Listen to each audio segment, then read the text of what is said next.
우리 사랑하는 성도님들, 지난 한 주간 잘 지내셨습니까? 지난 주간은 우리 설 연휴가 진행되고 또 설을 지내는 이와 같은 주간이었습니다.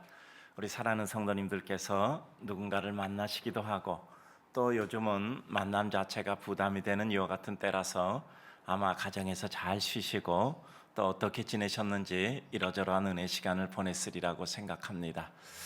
저도 우리 성도님들께서 기도해 주셔서 건강히 잘 지냈고 오늘도 이와 같이 기쁨으로 하나님의 말씀을 전할 수 있게 되어서 감사하게 생각을 합니다. 전염병 상황이 꼭 1년이 되었습니다. 작년 2월 이맘때쯤 시작되어서 이제 꼭 1년의 시간이 지나 아마 시간의 경과에 따라서 나름대로 지치고 힘들 수가 있습니다. 그러나 우리들이 늘 노래처럼 부르는 것이 있습니다. 인생은 절대 단막극이 아닙니다. 이 막으로 모든 인생이 끝나는 것이 아니고 또 다른 막이 기다리고 있습니다. 따라서 정말 지질이 지치고 힘들 때 이제 그 막이 끝났다 생각하면 맞습니다. 지루하고 힘들 때 이제 이 막이 끝날 때가 됐다 생각하면 맞습니다. 따라서 항상 무대가 바뀌고 삶이란 총량의 법칙에 따라서 그리고 순환과 균형을 통하여 이루는 하나님의 자연의 섭리의 원칙을 따라서 우리의 삶에 언제든지 새로운 역사가 이루어짐을 봅니다.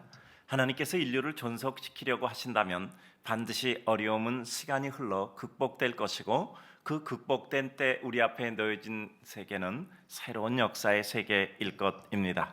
따라서 우리는 언제든지 우리의 삶 가운데 한 어려운 시기가 있을 때 항상 이 시기가 끝났을 때를 어떻게 될까를 생각하고 우리는 지금 마음과 행동을 이루어야 합니다. 나의 이 어려움이 끝났을 때 그때 나는 어떤 모습일까? 그때 내가 열려지는 세계는 어떤 세계일까라는 것을 반드시 염두에 두고 나는 마음을 먹고 나의 행동을 하고 준비를 하고 나의 삶을 보내야 할 것입니다. 겨울이 어찌 그 끝에 봄을 매달지 않고 겨울로서 지속할 수만 있겠습니까? 이제 그러한 마음을 가지고 조금은 심적인 여유를 찾으며 우리 주변을 돌아보면 우리는 얼마든지 하나님께서 우리에게 주시는 위로를 발견할 수 있습니다.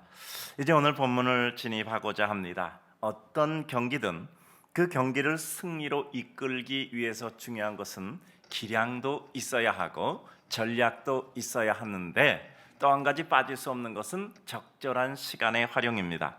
3분을 치르는 경기라면 3분 남았을 때 2분 남았을 때 1분 혹은 30초 남았을 때 경기를 운영하는 것은 아주 다를 것입니다. 그리고 야구도 1회전인지 3회전인지 9회전인지에 따라서 얼마든지 작전을 구사할 수 있는 경우는 달라질 수 있을 것입니다. 우리 삶은 늘 말씀드리지만 세 가지를 극복해야 됩니다. 첫째는 자기 자신을 극복해야만 우리는 우리가 원하는 것을 이룰 수 있습니다. 두 번째로는 내가 정한 목표와 그리고 내가 가야 할 목적지를 극복하고 이뤄야만 우리 삶에 원하는 기쁨과 은혜를 누릴 수 있을 것입니다. 마지막 세 번째는 시간과의 싸움에서 승리입니다. 시간은 비로소 모든 것의 의미를 새롭게 부여하는 것입니다. 어떤 사람과 약속 장소에 나갔습니다. 그런데 2시간 늦게 나갔어요. 그래서 그 사람은 가버렸어요. 그 약속 장소에 나갔다라는 것은 아무 의미를 가지지 못합니다. 그러므로 우리 인생에는 정확한 나침반을 가지고 내가 가야 할 목적지를 향하는 것도 중요하고 또 한 가지는 정한 시간 내에 가야 하는 나의 현재 상태를 파악할 수 있는 시계를 들여다볼 필요가 있습니다. 따라서 우리 인생이라는 것은 언제나 내 삶의 시계를 들여다보며 나의 현재 삶의 모든 것의 능력을 파악하고 그리고 그것을 다시 한번 확인하는 이와 같은 필요가 있습니다. 저도 설교를 열심히 하는 것도 중요하지만요, 정한 시간 내에 끝나는 것이 매우 중요합니다. 제가 설교 오래 하다 보면요, 성도들이 점점 그 은혜를 상실하는 것 같아요. 그래서 제가 우리 목사님들에게 이제 설교를 저는 담임 목사로 연습시켜야 되잖아요. 우리 목사님들 매주 화요일 새벽기도 딱 끝나면 제 책상 앞에 갖다 놓는 것이 있습니다. 매주 설교 30분짜리 페이지 수로는 10페이지 원고를 제출하고 그 다음에 동영상을 제 책상 앞에 딱 놔야 돼요. 하지도 않는 설교 원고를 쓰고 하지도 않는 설교 동영상을 찍는다는 것이 얼마나 어려운 건지 여러분 생각해 보세요. 근데 반드시 제 책상 앞에 갖다 올려놔야 돼. 그리고 거기다 뭐라고 써야 되냐면 새로 작성한 원고입니다라고 써야 돼요. 여러분 아시겠습니까? 그럼 이전에 썼던 것도 복사해다 갖다 놓으면 안 되잖아요. 근데 저한테 새로 쓴 원고입니다라고 거기다가 쓰고서 이전의 원고를 갖다 놓을 배짱 있는 목사님은 아무도 없다라고 생각합니다. 따라서 그렇게 목사님들 또 설교 연습을 시켜야 된다라고 생각합니다. 저도 초기에는 빈 강단에서 설교 연습을 많이 했습니다. 우리 성도님들이 여기서 4, 5년 지나면 적어도 기본적으로 본인이 동영상을 찍을 정도의 설교, 완전한 설교.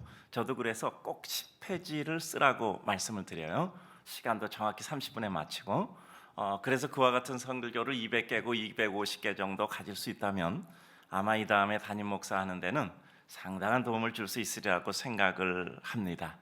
그런데 가장 중요한 것 중에 하나가 시간에 맞추는 것도 연습이라고 생각을 합니다. 우리 인생은 가끔가다 시계를 들여다볼 필요가 있습니다. 집중하고 최선을 다하면 시간을 잊어버릴 수 있다고 생각하지만 인생이라는 큰 운영을 할 때는 반드시 시간 개념은 포함되어져야 합니다. 물론 예외적인 특별한 경우도 있지만 특별한 경우를 일반화시킬 수는 없습니다. 저희가 어떤 외부에서 강사를 청빙해도 참 은혜가 돼요. 그리고 도움이 됩니다. 그러나 시간에 대해서 무개념하면 다음에는 다시 청빙할 수가 없습니다. 그렇다면 우리 인생을 생각할 때 우리의 남은 일을 생각해 본다는 것은 매우 중요합니다. 삶의 때를 보고 지금 내가 무엇을 해야 할지, 내가 어떻게 현상을 해석하고 마음 먹을까, 그리고 그것을 어떻게 접근해야 할 것인가가 나의 시간의 의미 속에서 결정되기 때문입니다. 모세는 우리 인생이 강건하면 70이요 80이라고 말했습니다. 아마 그 시대에 그랬을 것이라고 생각합니다. 모세는 120세까지 살았지만 그가 이와 같은 시편을 쓴 것을 보면 그 당시에도 70, 80은 아주 오래 산 것이라고 생각을 합니다. 그와 같은 삶 속에서 우리 인생의 남은 날을 생각한다는 것은 매우 중요합니다. 우리는 그것을 지혜라고 말하고 바른 삶을 살기 위한 삶의 애씀이라고 말합니다. 이제 이와 같은 삶의 시간들을 생각해보며 우리 삶 속에 관련된 모습 속에서 우리 삶에 대한 묵상을 이뤄보려고 합니다. 먼저 우리가 생각할 것은 우리 남은 날에 대한, 즉 우리 남은 삶의 날에 대한 인식입니다. 우리 삶의 날 중 의외로 의미 있는 삶의 날수는 그리 많지 않고 길지도 않습니다. 오늘 9절과 10절을 보면 우리의 모든 날이 주의 분노 중에 지나가며 우리의 평생이 일시간에 다하였나이다. 10절을 보면 우리의 연수가 70이요 강건하면 80이라도 그 연수의 자랑은 수고와 슬픔뿐이요 신속히 가니 우리가 날아가나이다 라고 말씀하고 있습니다. 아무리 건강해도 7, 80, 그리고 그 가운데 그 연수의 자랑은 내가 이렇게 수고했어, 그리고 내가 이런 애를 쓰고 이 슬픔을 겪고 내가 그것을 극복했어 라는 이야기일 수 있죠. 그런데 그 가운데도 특징은 뭐냐면 그날이 날아간다라고 말씀하고 있습니다. 우리의 삶을 직시하면 우리의 삶의 날은 의외로 그리 많지 않습니다. 특별히 삶의 의미 있는 날수를 파악해보면 더더욱 삶의 날은 길지 않습니다. 70, 80 아니면 100수를 한다 하더라도 우리들에게 건강한 날, 의미 있는 날, 그리고 바른 생각을 할 수 있는 날, 생존이 아닌 의미 있는 날, 다른 사람을 내가 도와주려고 할 때 그 사람이 나의 도움을 기쁨과 감사로 받을 수 있는 날, 내 주변의 사람이 나와 함께함을 기쁨으로 여기는 날의 수는 얼마가 될까 생각합니다. 여러분 지난주에 제가 그 목회 서신이라고 해서 이렇게 아마 목회 칼럼에 이렇게 쓰신 거 아마 보셨으리라고 생각합니다. 제가 이제까지 30년 동안 목회 칼럼을 썼는데 1페이지를 넘어서서 다음 페이지로 넘어간 적은 처음이에요. 맨날 이렇게 딱 이 한 면에 딱 맞췄거든요. 그러니까 이거 쓰는 것보다도 그 글자 수 맞추는 게 시간이 조금 더 걸립니다. 그런데 지난주에는 이 앞면을 넘어서 여기 그 반 페이지를 더 썼단 말이에요. 꼭 우리 성도님께 제가 이렇게 목회 서신으로 드리고 싶은 것이었어요. 저는 제가 2년 전부터 시작해서 제가 30년 계획을 세웠어요. 제가 30년 계획을 세웠는데요. 그 중에서 이제 굉장히 제가 오래 생각을 했습니다. 그래서 결국은 이제 목회를 마쳐야 되겠다라고 생각해서 이제 10년은 목회를 하고 그 다음에 나머지 20년은 제가 계획했던 제 개인적인 일을 하려고 제가 작정을 하고 진행하고 있습니다. 그런데 이제 제가 목회를 마치고 저에게 주어진 기회가 20년인데 제가 이제 그 나머지 10년을 보내면 80년이 되잖아요. 그래서 거기에 아마 그렇게 쓰신 거 보셨을 것입니다.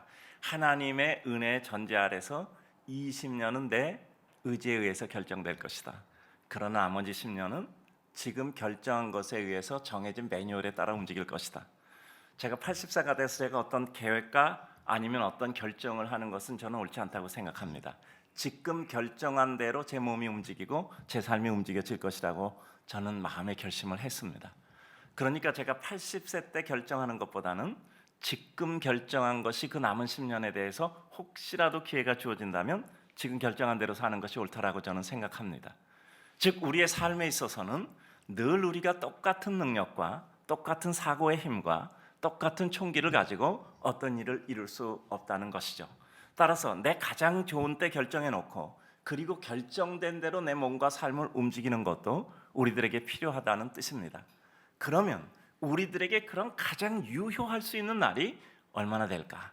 내 인생에 있어서 지금 결정하는 것이 내 인생의 최고의 결정이다라고 생각할 수 있는 그 날이 우리들에게 얼마나 길까라는 것은 우리들에게 매우 중요한 생각입니다. 삶의 날이 많지 않다는 것은 결국 우리로 하여금 조급하게 만드는 것은 아닙니다. 해야 할 일을 어떻게 제때 하고 그리고 우리의 사역을 완성도 높이게 갈 수 있을까 하는 것을 우리들에게 주는 것입니다. 더욱 삶의 날이 길지 않다는 것은 우리로 하여금 특별히 어떤 인간관계를 가지고 살다 갈 것인가라는 것에 대한 아주 중요한 아이디어를 제시하고 있습니다. 나의 삶의 길이 길다면요, 오늘 마음 상해도 괜찮습니다. 왜냐하면 회복할 시간이 있습니다. 그런데 나의 삶이 제한되어 있다면 그 관계를 회복할 시간이 없어요. 자칫 잘못하면 지금 결정한 것으로 나의 삶의 끝까지 그 나쁜 관계가 결정돼 갈 수 있습니다. 좀 어려운 관계를 가져도 내가 그 어려운 관계보다 누릴 것이 많아라고 생각하면 나쁜 마음 먹고 그렇게 할 수도 있을 것입니다. 그러나 우리 삶의 날이 길지 않다면 굳이 나쁜 관계를 이뤄가면서까지 그 몇 날 되지 않은 날을 누리기 위해서 그 관계를 깨고 슬프게 살아갈 필요는 없는 것입니다. 그런데 삶이 얼마 남지 않은 그 날들마저도 날아갈 듯 빠르게 간다라는 사실입니다. 우리는 지나오면서 우리의 삶의 시간이 너무 빠르다는 것을 압니다.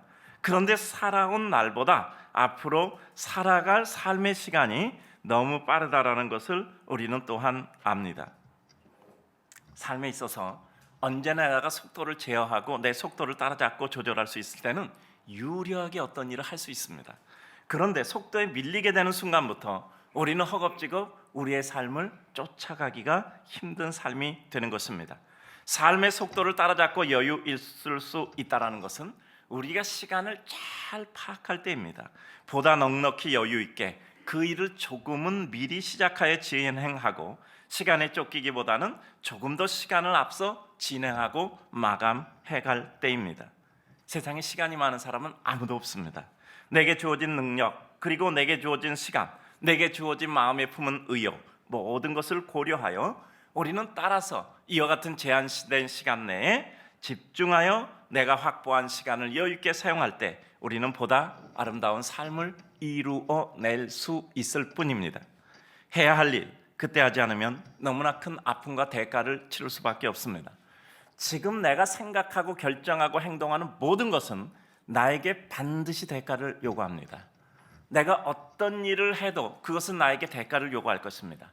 아니면은 오히려 지금 내가 한 일 자체가 나에게 대가를 지불해 나에게 무엇인가 기쁨을 줄 것입니다. 언제나 뒤로 미룬 일, 반드시 미룬 대가를 요구합니다. 따라서 지금 해야 될 일을 나중으로 미루면 나중에는 10배 수고를 해도 그 모든 효과를 이룰 수가 없는 것입니다. 한 박자 빠르게라는 말을 저희는 매우 좋아합니다. 우리 교육자들 책상에 다 한 박자 빠르게라고 다 이렇게 써서 붙였어요. 미리 조금 힘들어도 하기 싫을 때 한 박자 빠르게 그 일 먼저 해놓으면 나중에 조금 더 편안하게 갈 수 있고 우리가 생각하는 것보다 조금 더 많은 유익을 얻게 되는 것이죠. 조급하다는 말이 아니라 여유가 있어야 된다라는 말입니다. 늦어서 허겁지겁하는 것보다 귀찮다는 마음 버리고 조금 일찍 진행하면 그 유익이 큽니다. 하기 싫어서, 잘못해서, 힘들어서, 귀찮아서 안 하고 못하면 이 세상에서 내가 할 수 있는 일은 점점 없어져 나중엔 내가 할 수 있는 일은 아무것도 없고 내 손과 발을 움직일 수 없는 시대가 올 뿐입니다. 하지만 그 빠른 시간도 우리가 크게 사용하기 시작하면 너무나 큰 역사가 이루어집니다. 우리 성도님도 올해 주보 1월 달에 아마 써 있는 거 보셨나요? 1년이면 충분하다. 1년이면 충분하다라는 것은 제가 이 교회를 개척할 때 정해놓은 말이에요. 1년이면 충분하다. 개척은 1년에 끝낸다라고 생각을 했는데 정말 하나님께서 13개월 만에 예배당을 짓게 하셨어요. 제가 생각해 보니까 12개월이면 충분하겠더라고요. 우리 삶 가운데 가장 중요한 것은 방향이 바뀌는 겁니다. 가장 중요한 것은 방향이 바뀌는 겁니다. 우리의 삶 가운데 어떤 방향이 바뀌는 데는 12개월이면 충분합니다. 그 다음 가운데는 시간 속에 쌓아놓은 축척이에요. 따라서 우리에게 가장 중요한 방향이 바뀌는 것 12개월이면 됩니다. 따라서 우리들에게 있어서 아주 중요한 것은 짧은 시간을 크게 사용할 수 있어야 돼요. 결국 그것은 집중이겠죠. 훌륭한 요리사는 좋은 재료를 사용하는 사람일 것입니다. 또는 같은 재료가 주어졌을 때도 그것을 훌륭히 요리하는 사람일 것입니다. 그러나 더 한 가지 중요한 것은 정한 시간대로 만들어내야 하는 것입니다. 그래요. 우리들이 하나님의 은혜 가운데 주의 뜻 이룬다는 것 과연 무엇일까? 제가 이런 얘기를 듣고 그렇구나라고 생각했어요. 식당의 주방이 전쟁터 같다는 거예요. 여러분 1시간이면 60분이잖아요. 그리고 2시간이면 120분이잖아요. 그런데 그러면 1분에 한 그릇씩 나가야 되면 어떻게 되냐? 120그릇이 나가야 된단 말이야. 240그릇이 나가려면 30초에 한 그릇씩 나가면 돼요. 360그릇이 2시간에 나가려면 20초마다 나가야 돼요. 20초마다 한 그릇씩 밖으로 그릇이 나가야 되는 거예요. 그러니까 그게 정말 기계화된 정교한 손과 속도를 따르는 능력이 아니면 절대 수백 명이 먹는 식당에서 그 식사를 제공해내지 못할 겁니다. 제가 그 시간 계산을 해보니까 그 전쟁터라는 말이 이해가 되더라고요. 정확히 20초 만에 한 그릇씩 완성된 제품이 나가야 사람들이 그 식당에 앉아서 수백 명이 식사를 하는 거예요. 그러니까 우리가 쉽게 생각할 수 없더라고요. 모든 것은 시간의 의미가 포함되어야 비로소 진정한 의미를 갖게 되는 것입니다. 그래요. 똑같은 1년도 우리가 집중의 의미 있는 일에 기쁨으로 그 시간을 이뤄갈 때 그것은 큰 역사에 기여하고 공헌함을 이루게 됩니다. 어떤 사물이나 사항 그리고 상황과 우리가 자신을 바라보고 그 순간이 포함하고 있는 본질을 파악하고 아는 것은 매우 중요합니다. 내 앞에 놓여진 모든 것과 그리고 나 자신을 바로 파악해서 그 본질을 파악하고 아는 것이 중요한 것이지요. 어떤 사람에게는 곧장 일주일의 삶이 남았는데 사소한 일에 집착한다면 무슨 의미가 있겠습니까? 그 일주일 동안 우리가 해야 될 일은 무엇입니까? 내 삶에 있어서 가장 중요한 일을 결정하는 거잖아요. 내 삶에 있어서 가장 중요한 일을 결정하는 거잖아요. 그런데 사고의 결정을 이루어낼 때 우리가 엉뚱한데 그냥 원한 맺힌 생각하고 우리가 여러 가지 섭섭한 생각한다면 우리는 정작 해야 될 일을 할 수 없잖아. 내 삶의 날이 얼만큼인가? 항상 우리 삶은 시간 속에서 나의 의미를 가지게 됩니다. 내게 주어진 길지 않은 날 남탓만 하고 살 것인가? 남 어렵게 하고 망하는 일에 나의 모든 힘을 집착할 것인가? 그러다 나도 망할 것인가? 무엇인가 유익한 일에 나를 소비하다 나를 보내고 그리고 나를 이룰 것인가? 삶의 날이 무한정하다면 우리는 이것도 해보고 저것도 해보고 그래서 깨달으면 좋아요. 우리 삶의 가장 중요한 것이 뭔지 아시죠? 간접 경험이 아니라 직접 경험으로 얻은 직접 지식입니다. 그러니까 책 읽어서 얻은 지식보다도요 우리가 직접 체험해서 얻은 지식이 우리를 가장 크게 설득하는 겁니다. 그런데 문제는 시간이 없어요. 그 많은 것을 다 체험할 시간이 없습니다. 그래서 우리의 삶은 깨달을만 하면 죽는다고 하잖아. 깨달았도다 하는데 그 순간 그 깨달은 것을 활용할 시간이 없는 거예요. 그래요. 그래서 우리의 삶이 무한정하지 않기 때문에 우리는 하나님의 은혜 가운데 날마다 나의 시간을 하나님의 은혜 가운데 소중하게 살펴보며 살아가는 것입니다. 그렇다면 가장 중요한 것은 나는 지금 어떤 마음으로 살아가야 할 것입니다. 나는 어떤 변화를 이루어 할 것인가? 나이 들어도 변치 않는다면 그것은 재앙입니다. 그래요. 시간이 지나면 삶의 지식이 쌓이고 지혜가 쌓이고 삶의 연륜이 쌓이고 삶의 경험이 쌓이면 우리는 무엇인가 진보 발전을 이루어야 되는 거죠. 아이의 시기, 청소년 시기, 어른의 시기, 노년의 시기가 끝나면 분명히 달라져야 한다라는 생각을 합니다. 우리 성도님들 저하고 30년 지냈잖아요. 제가 요새 깜짝 놀라는 게 있어요. 저는 제가 나이가 얼마나 됐는지 전혀 의식하지 못했는데 어느 날 우리 성도들 기도하기 위해서 교족부를 보면요, 몇 년생이라고 써져 있는데 몇 년생이면 나이가 얼마라고 옆에 써져 있어요. 그분하고 나하고 나이가 비슷한데 그분 나이가 많더라고. 잘 이해가 안 되시는군요. 저는 제 나이가 얼마인지 잘 모르겠는데 나 이렇게 보면 그분하고 나하고 몇 년생 거의 비슷해. 근데 그분 나이가 많은 거야. 그럼 나는 어떻게 된 거야? 그 생각이 여러분들도 그렇지 않나요? 우리 스스로를 모르다 다른 사람을 보니까, 그리고 저하고 나이가 비슷하다고 생각하는 사람이 이렇게 얼굴을 보면 그 얼굴에 나이 든 게 보이는 거야. 그러면 나는 어떻게 보일까? 그 생각이 드는 거예요. 그래요. 어떤 마음으로 살아갈 것인가? 제가 그 생각을 했어요.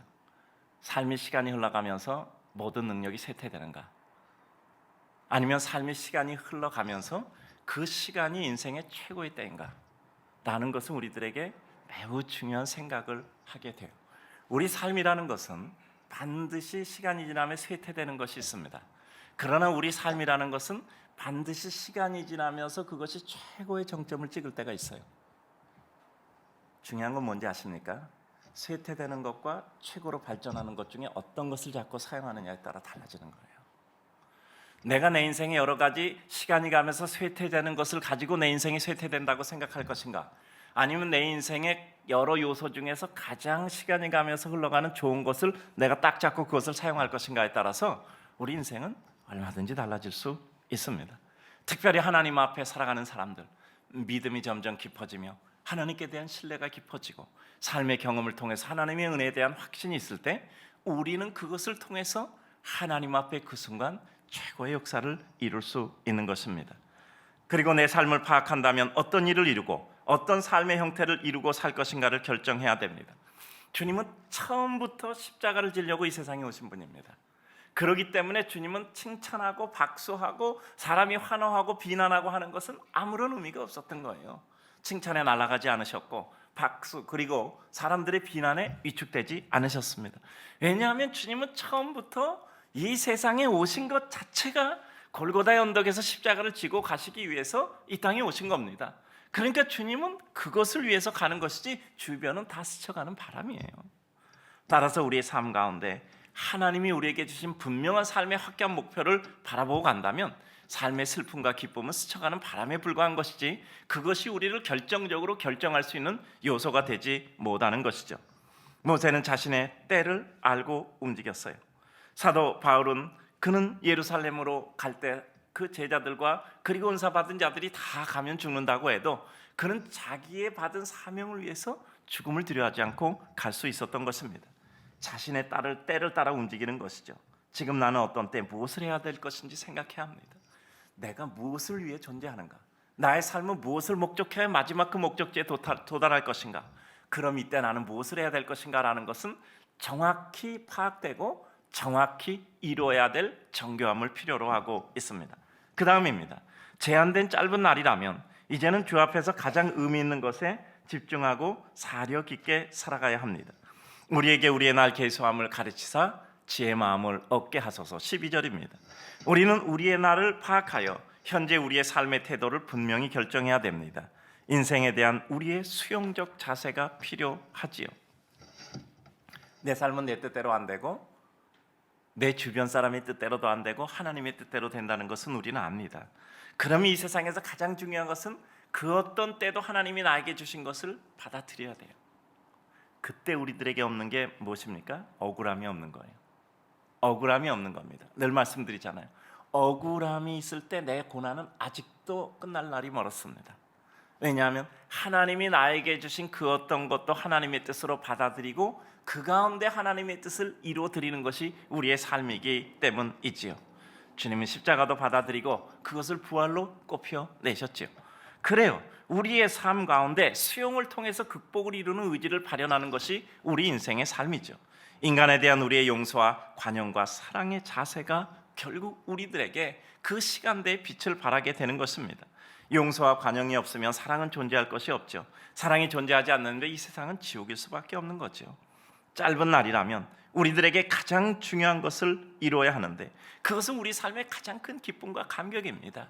결국 우리는 인생을 관용과 용서로 바라볼 때만이 우리는 그때 사랑을 이룰 수 있고 그 순간의 삶을 통해서 우리는 영혼을 이루는 거죠. 요즘 자주 말씀드리잖아요. 우리는 순간 속에 영혼을 이루고 그 영혼을 이 순간 속에 완성해 가는 거예요. 그래서 우리는 지금 순간이 나의 영혼의 부분이다라고 생각하고 영혼을 이룰 수 있는 기회라 생각하며 우리의 영혼을 이루어 가는 것입니다. 우리 삶의 일에 대한 포용적 자세와 삶의 상황에 대해서 보다 관대하고 폭넓은 마음을 가져야만 합니다. 언제나 이번이 마지막 기회다 생각하고 내 모든 일에 전심을 쏟을 수밖에 없습니다. 그리고 우리 삶의 앞을 내다보며 살아가는 삶의 자세를 생각해 봅니다. 남은 날을 생각해 내가 무엇을 이룰 것인가를 늘 생각해야 합니다. 결국 제가 요즘 자주 말씀드리잖아요. 인생은 갈대예요. 흔들려요. 근데 그 갈대가 강할 수 있는 유일한 이유가 생각하는 갈대예요. 결국 우리가 사고의 힘을 발휘하지 않으면 우리는 늘 바람에 쓸려 갈 뿐입니다. 그런데 그 사고의 힘, 끊임없는 생각, 근데 그 생각이 뭐죠? 말씀의 근거에 하나님께 기도하며 이루는 하나님의 은혜, 마음, 하나님의 뜻, 하나님의 은혜를 받아들이는 생각이지요. 그래서 끊임없이 생각하고 끊임없이 기도하고 끊임없이 말씀의 지지를 받으며 우리는 우리의 길을 찾아가야 합니다.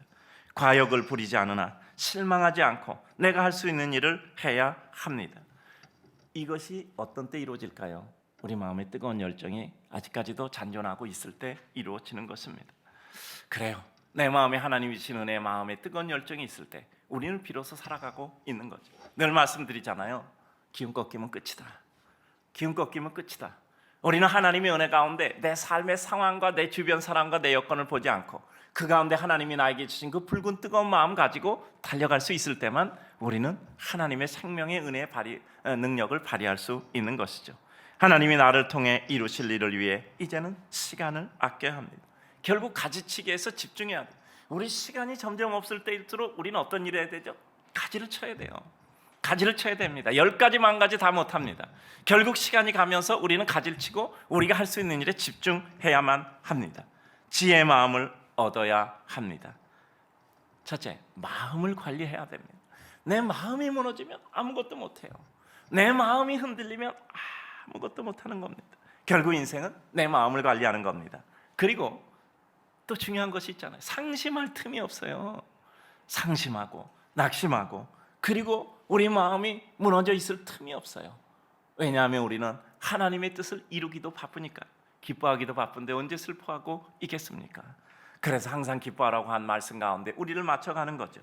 또 실망할 틈이 없습니다. 실망할 시간에 우리는 주님을 바라보고 우리의 갈 길을 가야 합니다. 한탄해서 누가 우리를 도와주지 않아요. 오히려 씩씩하게 어려움을 극복할 때 돕는 사람이 우리 곁에 세워질 수 있는 것입니다. 마지막입니다. 내 삶의 이룸과 그것을 통해 이루고 가는 가장 확장적 완성의 삶이죠.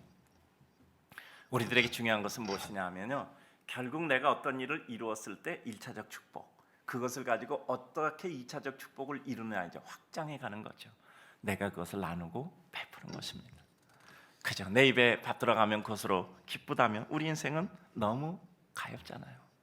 어느 날 문득 내게 은혜가 주어졌을 때 그 은혜를 내가 어떻게 100배, 60배, 30배로 이와 같이 더욱더 확장해 나갈 것인가.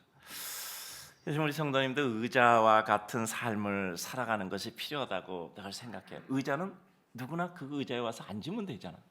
앉아서 쉬어가기도 하고 앉아서 또 생각도 하기도 하고 또 앉아서 무엇인가 이러저러한 계획을 세우기도 하죠. 제가 산에 가다 보면 그 의자 있는데 그 의자에 제가 전에 그런 칼럼도 쓴 것 같은데요. 제가 앉아서 이렇게 쉬다 보면 이 의자에 도대체 얼마나 많은 사람이 앉았을까? 그 나무로 만든 의자 얼마나 만든 사람이 앉았을까? 그런 생각이 들어요. 제 방에 이런 의자 갖다 놨거든요. 우리 앉아 있는 그 스타킹 의자라 그러는데 제 방에 있는 의자가 저기 상가에서 사용한 의자예요. 그때 18,000원 주고 샀거든요. 제 방에 아직까지 있습니다. 근데 다 녹이 좀 슬었어요. 근데 그 녹슨 걸 좀 갖다 놔서 제가 그래도 내 방이 그래도 담임 목사 방인데 좀 녹슬지 않은 거 좀 골라서 갖다 놔라.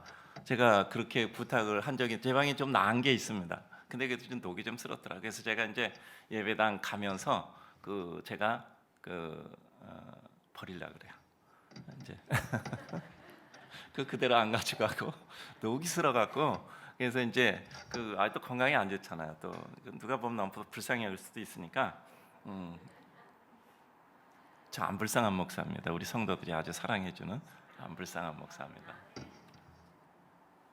그리고 저기 갈 때 그것과 똑같은 의자를 내가 갖다 놓으라 그랬어요. 다만 색깔만 좀 바꿔서 하얀색으로 좀 바꿔서 쉬운 거를 좀 하얀 색깔로 바꿔서 좀 갖다 놓으라고 했거든요. 그리고 강단에도 우리 요 의자 그대로 갖다 놨잖아요. 거기도 그대로 갖다 놓으라고 해서 색깔만 좀 하얀색으로 바꿔서. 왜냐하면 아주 편해요. 30년 앉았는데도 아주 편하더라고. 망가지지도 않아. 너무 튼튼해서. 저 의자를 저 사람이 잘못 만드는 게 30년을 써도 안 망가지는 의자를 만든 거야. 그 사람 돈을 별로 못 벌겠더라고. 망가져야 자주 사는데. 의자는 30년 동안 사람이 앉았어요. 얼마나 많은 사람이 앉았겠습니까? 그래요. 18,000원어치 값은 충분히 한 거죠. 충분히 한 겁니다. 그리고 어느 날 버려져도 폐기돼도 아주 행복한 것이잖아요. 우리가 그렇게 수많은 사람들에게 사용되고 무엇인가 힘과 도움을 주었다면, 우리는 우리 용도가 다 돼서 어느 날 문득 우리가 폐기되고 사라질 때 감사한 것이잖아요. 오늘 16절과 17절을 보면 주의 행사를 주의 종들에게 나타내시며 주의 영광을 저희 자손에게 나타내소서. 주와 하나님의 은총을 우리에게 임하게 하사 우리 손의 행사를 우리에게 견고케 하소서. 우리 손의 행사를 견고케 하소서. 지금 내 삶 관리해서 끝낸다 생각하지 말고 이제까지 살아온 삶을 재료 삼아 하나님이 원하시는 최고의 걸작을 이루셔야 됩니다. 베드로가 주님께 부르심을 받지 않았다면, 안드레, 요한, 야고보, 마태가 주님께 받지 않았다면 그들은 물고기 잡는 사람으로 평생 동안 살았고 새 관원으로 평생 동안 살았을 겁니다. 그런데 주님께 부름받아 고통과 아픔을 겪었지만 그들은 2000년이 지난 지금까지 우리들에게 아름다운 주의 제자로서, 사도로서 이와 같은 귀한 인상을 남게 하는 것입니다. 선한 목표를 정하고 가는 삶이 피곤한 것이 아니라 그것을 향해 가는 내 삶의 열정과 소망을 기쁨으로 여겨야 합니다. 그래요. 우리가 주를 위해서 살아간다는 것은 피곤한 것이 아니라 내 삶의 기쁨이지요. 편안한 것이 좋은 것만이 아니고 무엇인가 진정한 기쁜 것이 우리 삶의 은혜이지요. 어느 날 문득 우리는 주님 앞에 주님의 작품으로 만들어져 있는 우리를 발견하게 될 것입니다. 우리는 주님의 작품이에요. 내가 나를 만든 것이 아니라 하나님이 내 마음을 움직여, 내 삶을 움직여 나를 만들어 간 것이잖아요. 하나님의 손에서 탈출하지 않고 그 손에 잡혀져 있다면 하나님께서 우리를 깎아서 만드실 겁니다. 삶의 시간이 흘렀어도 우리는 오히려 더욱더 청청해지는 삶을 살아야 합니다. 노년 같은 청년이 있죠. 아무리 청년이라도 늘 미루고 핑계하고 자기 방어 논리를 가지게 되면 이미 발전이 없는 노년이에요. 청년 같은 노년이 있잖아요. 늘 상대를 인정하고 감사하고 무엇인가 수용하고 배울 수 있다면 그는 노년이 아니라 청년이겠죠. 내가 청년인가 노년인가는 아주 딱 한 가지만 가지고 한번 판단해 보면 어떤 일에 대해서 노엽고 섭섭하면 노년입니다. 어떤 일에 대해서도 섭섭하지 않고 노엽지 않고 무엇인가 기대와 가능성이 보이면 그것은 청년입니다. 다른 이에게 부담을 끼치는 사람이 아니라 편안과 기쁨을 주는 사람이 돼야 합니다. 자, 우리 한번 따라서 합시다. 나는 당신에게 짐이 아니라 힘이 되겠습니다. 부담이 아니라 위로가 되겠습니다. 귀찮음이 아니라 상쾌함이 되겠습니다. 여러분, 이렇게 한번 생각해 봅시다. 어떤 사람과 만나요. 근데 그 사람이 말하는 것을 내가 다 들어줘요. 언제든지 그 사람이 말하면 다 들어줘요. 그것은 무엇을 의미하겠죠? 당신은 내가 말하는 거 다 들어야 한다는 뜻입니다. 그 사람이 말하는 거 내가 다 들어줘요. 굉장히 무섭잖아요. 그럼 당신은 내가 하는 말 다 들어야 된다는 뜻이잖아요. 수용이 대단히 강한 겁니다. 누가 말할 때 터달아서 거절하지 마세요. 들어주시면 여러분들은 반드시 그 사람이 여러분의 말을 들어줄 수밖에 없는 사람이 되는 겁니다. 따라서 우리 삶의 수용이라는 것은 매우 중요한 것입니다. 인생의 최고의 완성은 내 이름을 통해 그것을 다른 사람에게 나누고 그 사람을 세우는 것입니다. 내 삶의 이룸과 세움과 나눔의 때를 알아야 합니다. 하나님이 주신 축복을 통해서 내가 그것을 이루고 그것을 나누고 그것을 통해서 사람을 세우는 겁니다. 나는 내가 지금 내 앞에 사람을 세우고 있는가? 누군가를 이뤄가고 있는가? 중요한 것이죠. 내 삶을 통해 이루신 주님의 뜻을 파악해 그것을 이루기 위해서 힘을 쏟아야 합니다. 인생은 누구나 아픔이 있습니다. 그 아픔을 극복해야 돼요. 병을 가지고도 튼튼히 관리해서 살아가는 사람들, 병남은 끝이 아니라 그것을 통해서 내 삶의 뜻을 이룰 수 있어야 합니다. 이제 오늘 말씀을 맺고자 합니다. 요즘 제가 우리 교육자들에게 그런 말씀을 드려요. 저도 이제 보니까 결국 사람을 키우고 가야 되는 이런 때잖아요. 제가 이런 말씀을 드려요. 여러분들은 절대 내가 앞에서 하는 말을 듣고 배우지 않을 겁니다. 내 등 뒤에서 내 등을 보고 배울 겁니다. 여러분, 저를 한번 보세요. 저를 한번 보세요. 여러분이 얼굴을 마주하고 대하는 사람, 얼굴 마주하고 대할 때 그 사람이 여러분 말을 들을 것 같습니까? 천만에요. 듣지 않습니다. 여러분이 말을 하고 있는 그 순간 여러분은 그분에게 판단을 받고 있는 겁니다. 예예하고 말해도 절대 그 말이 그의 마음을 움직이는 게 아니에요. 근데 여러분이 돌아서서 그 사람이 여러분의 뒤에 등을 볼 때 그때 비로소 판단하는 겁니다. 우리의 삶에 진실이 있고 그 말에 힘이 있고 그 말에 진정과 사랑이 있을 때 그 뒤에서 그를 보니 그것이 인정될 때 그때 여러분의 말을 이해하고 듣고 따를 것입니다. 절대 사람은 그 사람의 등을 보고 배우는 것이지 그 사람의 얼굴을 보고 배우는 게 아니에요. 우리가 그 사람 앞에서 한 말을 듣고 그 사람이 어떤 일을 하는 것이 아니라 그 말을 뒤에서 생각해보고 뒤에서 이해하고 납득하고 인정할 때 비로소 배우는 거예요. 여러분, 내가 그 사람이 어떤 얘기를 할 때 그 사람이 예 그렇습니다 맞죠? 절대 그 말 듣는 거 아닙니다. 등 뒤에서 생각해 볼 때 그 등을 보고 배우는 거예요. 따라서 우리는 내가 한 말이 있으면 그 말을 이루어야 돼요. 그 말 한 것이 진짜구나, 그 말 한 것이 진실이었구나, 그것이 인정된 후에 우리가 한 말이 비로소 인정받고 힘을 얻게 되는 겁니다. 저는 목사로서 정말 하나님 앞에 부끄럽고 우리 성도님께 부끄러워요. 그러나 앞으로 남은 시간이 있다면 제가 설교한 것을 제 삶으로 반드시 살아서 그대로 실현해야 된다라고 생각합니다. 그때 제가 목회를 마칠 때 우리 목사님이 강단에서 한 말씀이 진실이었구나라는 것을 그때 인정하게 되리라고 생각을 합니다. 우리 인생이 그렇잖아요. 면전에서 우리는 인정받지 못해요. 반드시 우리의 등을 보고 우리를 인정할 것입니다. 말이 사람을 바꾸지 않습니다. 그 삶과 진실이 사람을 바꾸는 것입니다. 우리 사랑하는 성도님들, 우리 제가 여기 올릴 테니까 한번 읽으시기 바랍니다. 시작. 내가 기도하고 꿈꾸고 애써 노력한다고 그대로 이루어지지는 않습니다. 그러나 그럼에도 불구하고 긍휼을 구하며 실망하지 않을 때 내가 주님을 믿고 있고 그래도 주님을 신뢰하고 주님을 기뻐하고 기대함을 내 삶 속에 진실로 생활하며 지속할 때 주님은 어느새 우리의 기도의 소원을 삶의 현실로 누리게 하십니다. 주님을 향한 더 높은 수준의 새로운 꿈을 꾸게 하십니다. 그 반복의 과정을 통해 주님 앞에 한 걸음씩 다가가는 것이 우리의 삶이고 믿음입니다. 올리고 제가 다시 한번 읽어드리겠습니다. 제가 천천히 다시 읽겠습니다. 한번 화면을 보시기 바랍니다. 내가 기도하고 꿈꾸고 애써 노력한다고 그대로 이루어지지는 않습니다. 그러나 그럼에도 불구하고 긍휼을 구하고 실망하지 않을 때 내가 주님을 믿고 있고 그래도 주님을 신뢰하고 주님을 기뻐하고 기대함을 내 삶 속에 진실로 생각하며 지속할 때 주님은 어느새 우리의 기도의 소원을 삶의 현실로 누리게 합니다. 주님을 향한 더 높은 수준, 새로운 꿈을 꾸게 하십니다. 그 반복의 과정을 통해 주님 앞에 한 걸음씩 다가가는 것이 우리의 삶이고 우리의 믿음입니다.